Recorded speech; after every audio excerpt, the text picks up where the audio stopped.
been a long time since I completely screwed up that Grasshopper, and as promised, we are back with Jashinsky for a Wisconsin supper club. And she brings a lot of lore, she brings a lot of history, she's gonna tell us this stuff. She's obviously a Midwestern person, you know. They're very sensitive about that. But Turner and I, well, we're gonna bring the talent.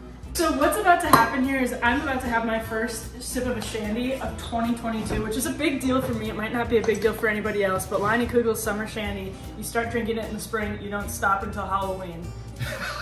You didn't say anything about Wisconsin supper clubs. You just described your own. What are you, Bedford? Is that? Yeah. I have a shandy in my hand, it's all I can think about. You can't really read about a Wisconsin supper club so much as you can experience it. And they, sadly, seem to not have had these experiences. But what it is, basically, it differs from supper club to supper club, but you're gonna have your basic relish tray. You're gonna have your red meat. We're doing prime rib. You're gonna have your potatoes. We're doing them with a chive topping, am I correct? Okay, if they've taken my instructions correctly, this will all be good. We follow orders. We follow orders very well. You never know. You got your dinner rolls?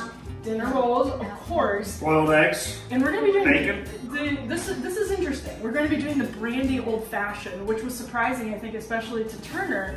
But that's really how you make it in a Wisconsin supper club. You're doing it with brandy. You're not doing it with bourbon. There's nothing wrong with a bourbon old fashioned, but a brandy old fashioned, that is your Wisconsin supper club special. And because all of this started off by Chris epically botching his Grasshopper video, we're going to be making Grasshoppers as well, which is a staple of those Wisconsin supper clubs, with the wood paneling, with the red meat, with the stale smoke. We had one where I grew up, the stockyards, where my grandfather went, where he took us. It's basically wherever you were in the country, if you're in an old place, this is where Grandpa smoked cigarettes when he took out his grandkids.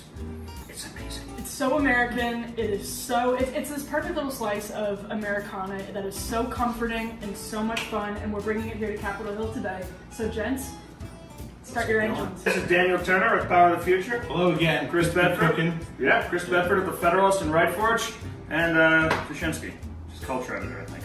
Host of podcast. I'm just drinking shandy today. Let's go. Constant tradition, I've been told by a friend of mine from Kansas, is drinking schnapps that you stole from your grandmother. Truman Capote. Cheers.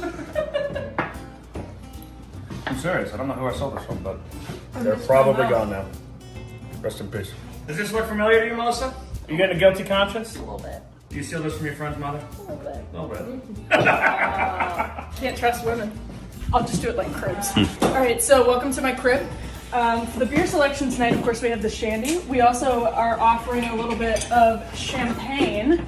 And of course, some delicious ice cold Pabst Blue Ribbon. So the supper club differs from place to place, of course. There are some basics, as I mentioned earlier, but for tonight's dinner, we're actually including a wedge salad, for instance, which is from one of my very favorite supper clubs. If you're familiar with Northern Wisconsin supper clubs, you may know exactly what I'm talking about. If you aren't, I'm not going to spoil the secret because this place is delicious. But that's what this dinner is modeled off of. We're doing the prime rib, the wedge salad, the potato, the dinner roll. We're about to make the relish tray, which is a staple of Wisconsin supper club life. You're going to see what that is in a second. It probably sounds disgusting, and maybe it is, depending on your tastes. But if your taste is Wisconsin supper club, you're going to want to have a relish tray. We have cheese and crackers, of course, obviously, why wouldn't we? And there's a lot more to come. The impression the Wisconsin supper club is like the red checker tablecloth in like Boston or where I grew up in Queens, Italian restaurant, right? With the bottle of Chianti on the table. It's probably just like staple. It's not the greatest food, but it's always solid, it's always good, and it's always like inexpensive. I think that's really well said because it's exactly the standard in the sense that it's sort of weird for somebody from Wisconsin to describe a Wisconsin supper club exactly as you just said, Daniel. If you're from Boston, you're not thinking of the red checkered tablecloth thing as some sort of oddity or as some sort of exception. It's just sort of where you go for dinner on a I don't hang out Saturday at night. Italian places. Well, that we know. Oh my gosh, your cat just... I had no idea your cat was up there. Is that a staple of this Wisconsin supper cat? club as well? The weird Russian usually cat? mounted. The weird Russian blue cat? No, but it's like a pub. It's not a restaurant. It's like, or like your Italian place, or for me, a pub. It's not bars are something where you go to drink. Pubs are where you go to hang out and gather. Yeah. And it's like this supper club seems like it's that kind of deal. Yeah, of course. And there's a long history to supper clubs that people can read up on the internet. They're depending on where you were and how the supper club worked and what era it operated very differently. But one of the coolest things about the Supper Club is that it's kind of a place that, you know, you would actually maybe sometimes have to wait in line for. Again, depending on where you are, but if you're going to dinner on a Friday night or a Saturday night, it's casual, but it has white tablecloths in a lot of places, and you might have to wait in line, which is kind of exciting. If you live in the middle of nowhere with nothing else to do, you go get your fish fry, everybody's there, it's a lot of fun. Your prime rib on a Saturday night, it's just a good time. So we're just gonna jazz up our butter, and that way it'll be a little nicer. I don't know if that's typical of the Wisconsin Supper Club, but we're just gonna make like a fancier butter. Like I said earlier, there's no circumstance that I pay attention to my food. She's an uncultured swine. That is, I admit that fully.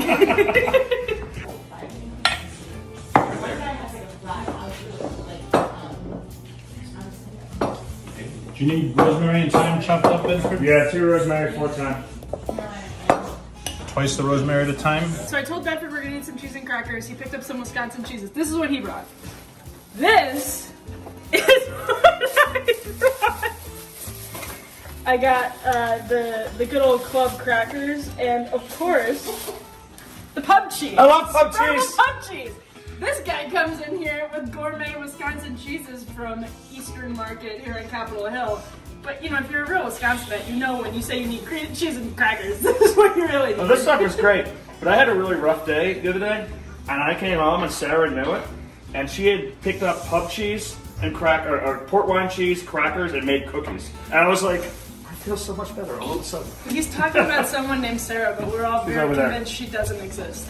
I don't. So we're gonna do a recipe, one of the earliest recipes in my entire book, called Jason Fowler rib roast. It is 5 cloves of garlic chopped up. Take that, add about a cup of pepper. Add 1/5 of a cup of salt. Welcome. Add, can I use all this? That's all you. That's All right, 2 rosemaries, 4 thymes, And for anyone who's watching who's like 1/5 of a cup of pepper and 1/4 of a cup of salt, that's like a 7-pound piece of meat. So that's actually not that much salt. And the reason why most people's meat tastes lousy is because they don't use enough salt and pepper. It is saber to tiger meat. We'll use the back of the knife. and a 1/2 cup of olive oil. Always scrape with the back of the knife. These things need to be sharpened. Now, I know this is not very Wisconsin, Hey, Michelle. but we're gonna wash our hands. Now here's a trick that is essential to a standing saber-tooth rib roast. Bone in. You can remove these bones when you're done cooking, but this thing's gonna be 110 degrees, so don't do that. Cut them off now. Do you want this knife? Go over. Cut right along the bone. Waste not, want not. Don't worry, we're not throwing these away. Going over. It's going over, Christopher. Could you please stop saying it's going over? Yeah, shut up, Chris. You can get a roasting rack like this. That allows the juices to gather underneath, but the meat to still cook thoroughly. Or you can get a caveman Flintstone roasting rack like this. 3 bones right here. 2 bones right here. Season the whole beef, which I'm about to do. Put it right back on top. It's the same thing. And don't forget the horseradish. How much I use? 1/4 cup.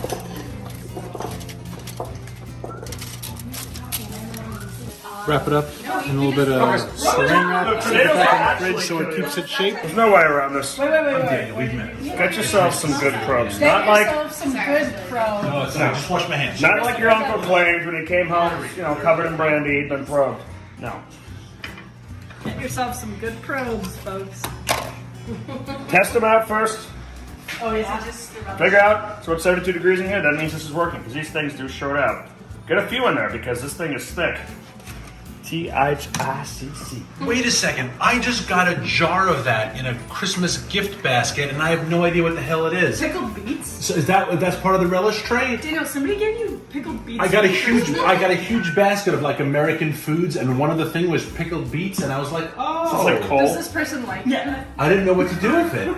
So you put it in a relish tray. That's right. Yes. We've got pickled beets. We've got actual pickles. I like beets, but I've never seen them pickled before. Yeah. Well, you're about to enjoy a delicacy. Oh my gosh, I'm so excited. Yeah. Low and slow, baby. I'm doing 350. If you have all day, do like 200 degrees. But like I said, Tuschinski, very unreliable. I mean, it's already like 8:30, I so don't have a car. Could you please open that? Come on, trust me, open it. It's not a jar, it's a can, so it's not the same thing. I will open the jar with no problem. Okay, we have black olives in our culture. The Dominoes. Our cultures aren't that different. It's like nothing. I opened the jar. Like nothing. Here's our relish tray. So you'll see we have our black olives, pitted black olives. We have our lovely sweet gherkins. Those are the pickles. And we have these carrots. We have pickled beets. And we have tomatoes. And that's a relish tray. Some people do different relish trays, but this is what we went with. You could add celery to it. You could actually add like hard-boiled eggs to it. You could go in a lot of different directions with the relish tray. But this is what we went with. I'm a big fan of the pickles and the olives in particular. It reminds me of the restaurants like again my grandfather went to, but the places where you go in and it had like this jar of like chalky candy with dye on it, like with no wrappers on it. It was shit, like, because people didn't have an understanding of germs in the 80s. And they were much healthier. All right. So I went to my guy Mike Bauer, who's got a cheese shop, second generation in Eastern Market. And we picked up, he had to tell me this stuff, the Boucheron soft ripened goat cheese, the Roth brand Cru, the Hooks 5-year sharp cheddar, and the Sartori Espresso, which are all Wisconsin cheeses. Making a blue cheese for the blue cheese wedge, so we made a blue cheese base of a bunch of like buttermilk and mayo and sour cream and some garlic and some dry mustard. And now we're gonna add a whole bunch of Wisconsin blue cheese and see how it tastes. And if it doesn't taste right, we will figure it out from there. Let's see how we do. Since the meat needs about 2 more hours, I think this has time to sit and hopefully develop a lot of blue cheese flavor. If you're gonna have blue cheese wedge, you might as well punch you in the face with blue cheese flavor, right? Hell yeah. What do you think of the ice cream? All right, we got some bacon here from Union Meat Company. Going on to its 3rd generation with the Glasgow family. Thank you. I don't know what you put on your prime rib in Wisconsin Supper Club, but I like horseradish sauce. So I always do part sour cream, part mayo, a little Dijon, and then a boatload. Just a little splash of Dijon, not a ton. And then you just taste it, right, as you go along. Sure. And then a ton, but do you do like jus or do you do horseradish sauce? I think it's typical of them to offer both. You can have your jus or you can have your horseradish. So, and my preference is actually the horseradish. Okay, so I'm glad we're on the let's same hope page. let's hope we do a good job. Oh, and definitely a little shot of Worcestershire sauce. So you're like a You normal can put the whole thing in your mouth. I'll car, get you you a have 20, spoon. No, that's fine. Is it too horseradishy? No such thing. Right? In my book. Why don't you refrigerate your Worcestershire sauce? Why would you? I never said to. I always thought you would put refrigerated Worcestershire in the fridge. It's got oil in it, doesn't It's it? also it's Worcestershire, and you don't need to refrigerate it. Oh. But more importantly, been educating our Italian friends. Who would like a brandy old fashioned? Angostura bitters and Reagan's orange bitters. 1, 2. 1, 2, 1, 2. Josh. And a dash of Reagan's orange bitters. Guess I'm feeling frisky. Is this a ghost detector? It's a remote thermometer.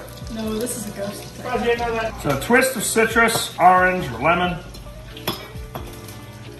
You can probably get old fashions the way they make them in Wisconsin and most Holiday Inn bars. Actually, accurate. One of my favorite bars in DC is, in fact, the Holiday Inn bar in Northwest. The widely known old fashioned has maraschino cherries, and it has a wedge of orange, bourbon or brandy if you like, sugar and bitters. We're mixing this up, and also sometimes there's a blast of soda water. That's if you started drinking old fashions in the 50s or 60s or 70s or 80s, that is what you would have. Maybe even throw a little 7-Up. 7-Up to sweeten it up. Feeling wild. Love it. Now, when the old fashioned was invented, they didn't have soda water. Or at least it wasn't readily available. I was just going to take enough heat. It was made with just sugar, citrus, and bitters with the liquor. It changed over the course of Prohibition because Canadian whiskey is garbage and bathtub whiskey is worse. So that's where you got that whole kind of modern thing that we understand as. But I like to do it the old-fashioned way. Unintended.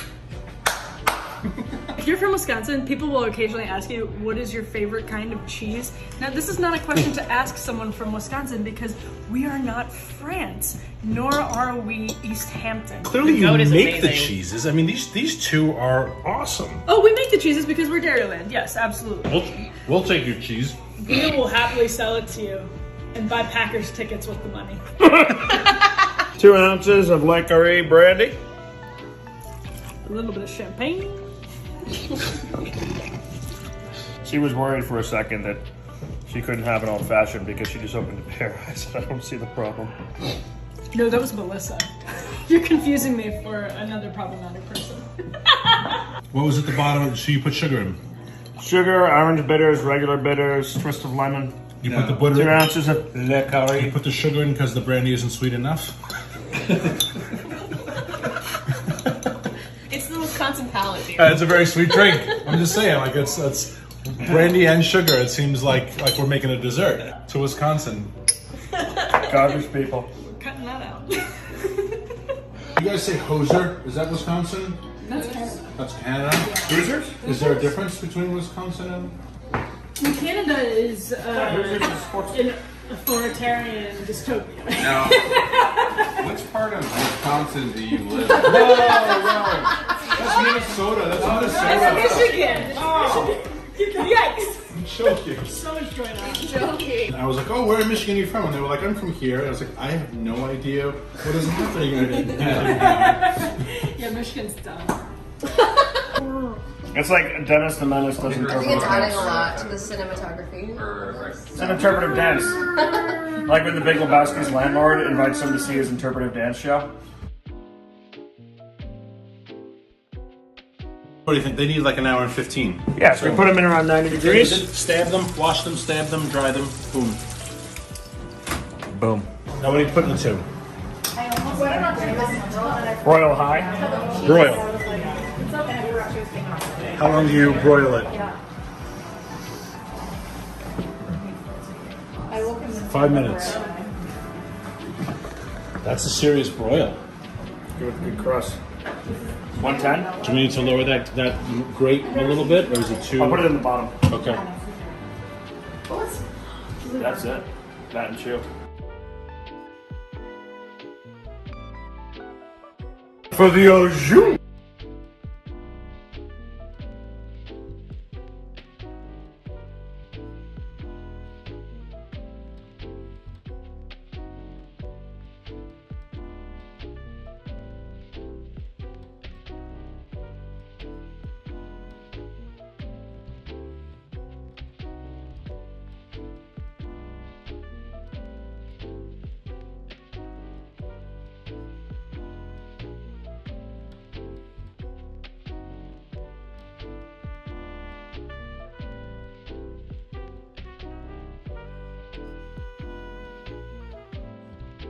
I just added the white wine to the juice that we poured off and some of the scrapings. Bring that to a simmer, medium high, reduce it by half. And then I'm going to add a couple things. Some of the drippings pulled out and the tin foil. We add some good beef broth, and don't skimp on beef broth.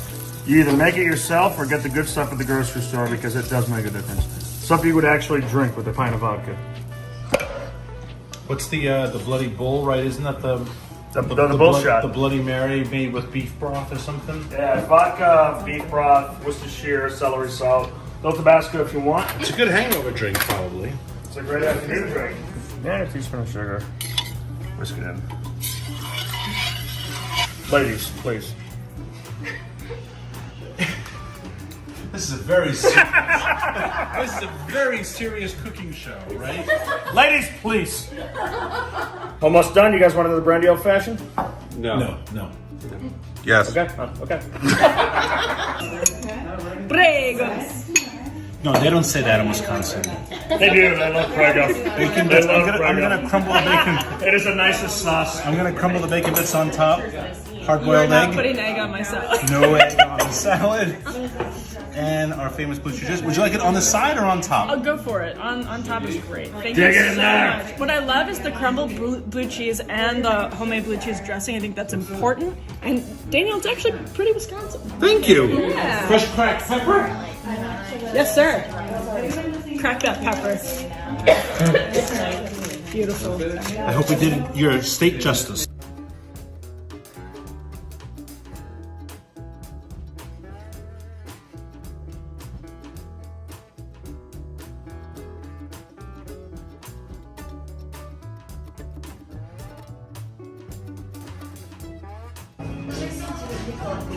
He's so happy.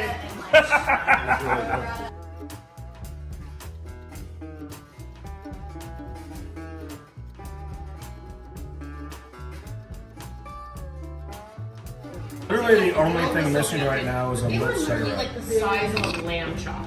They weren't. Oh, you literally bought me. I want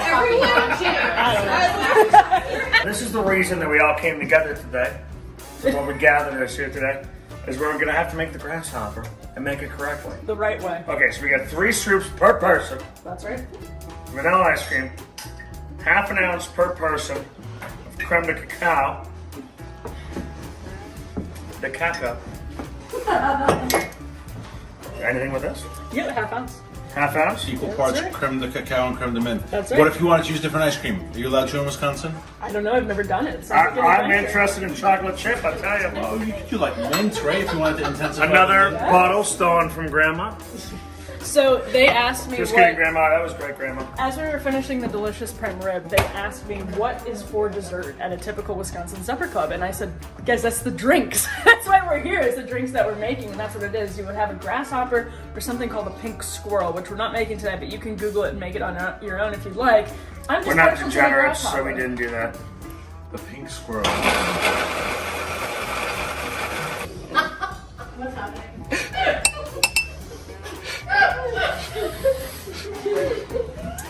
Thank you, Chris. Cheers All right, to another successful dinner party. that's right. Good job, Federalist. Wisconsin. To you, gentlemen. To Wisconsin. Go back. Go Bedford. What did he spill? Oh. Okay. I'm not proud. So I was on the campaign trail in Wisconsin with John Daniel Davidson. We get in the car at 5 a.m. 5 a.m. from Green Bay. We got to get across the state to meet with the priest. Great guy. We don't have time to stop for breakfast. He stops at a gas station, pulls out a bag of room temperature cheese and a stick of meat, and says, "This is what breakfast is." I said, "I'm not eating that." It was delicious.